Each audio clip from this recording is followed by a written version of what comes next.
Good morning, good afternoon, or good evening. Today I'd like to share a little bit about the work that we've been doing in my lab to develop low-cost VR applications to improve mobility. So when we think about the problem of improving mobility in different patient populations, ultimately what we're talking about is the issue of generalization. And so you may have individuals with some sort of neuromotor impairment, such as stroke or Parkinson's disease. They go through physical therapy interventions, and ultimately we'd like to improve how those individuals move in the real world. Now, when we take a look at one specific population, these are individuals with Parkinson's disease, we know that this disease has several effects that affect both not just motor ability and movement, but also cognition. These include things like impairments in planning, difficulty shifting attention, and problems with executive dysfunction. Now, when combined with the mobility impairments present in this population, this leads to challenges in many meaningful activities, such as turning, the ability to turn, crossing sidewalks, or navigating crowding environments. Now, altogether, this combines to lead to an increase in the probability of falls, with tripping over obstacles being a major cause of falls in this population.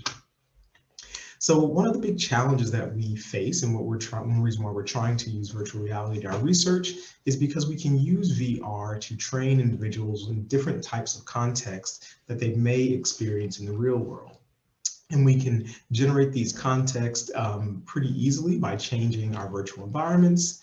We can also mimic some aspects of the real world by generating things like obstacles, crowds, and so on. And we can systematically control these environments, which is something that's difficult to do in your normal standard clinic.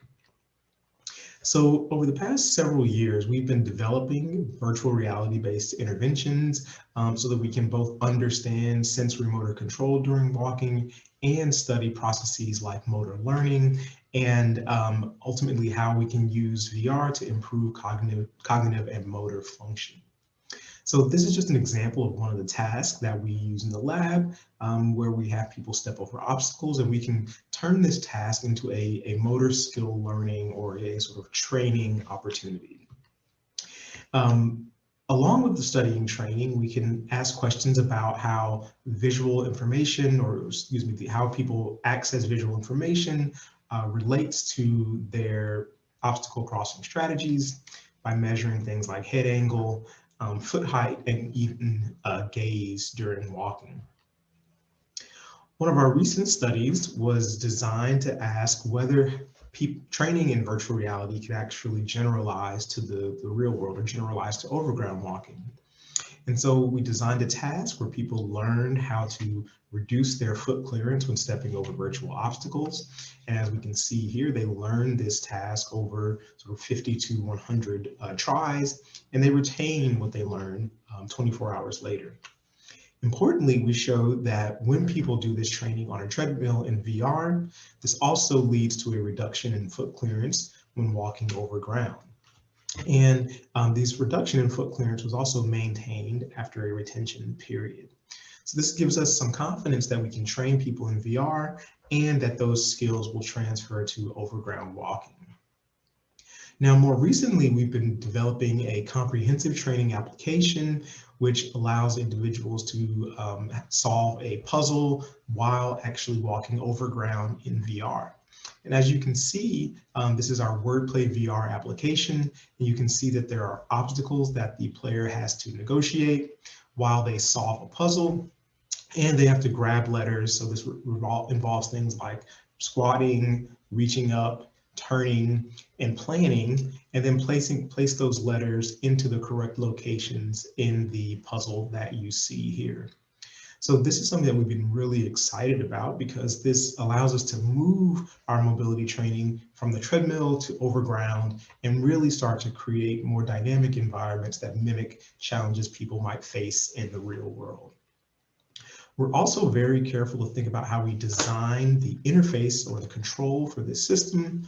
And we have a tablet-based interface that our physical therapists can use, where they select from one of many possible topics.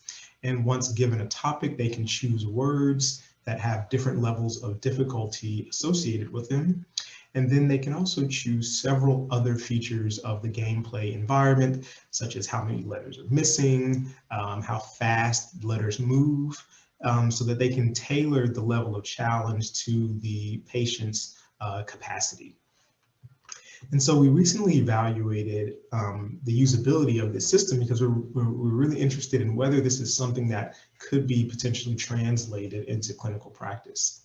And we were happy to find that both clinicians and some of their patients with PD with whom they worked, they all found that the system was highly usable or user-friendly. And importantly, when we think about the time required for setup, we saw that this time was reduced over multiple days of practice with the clinician-patient pairs.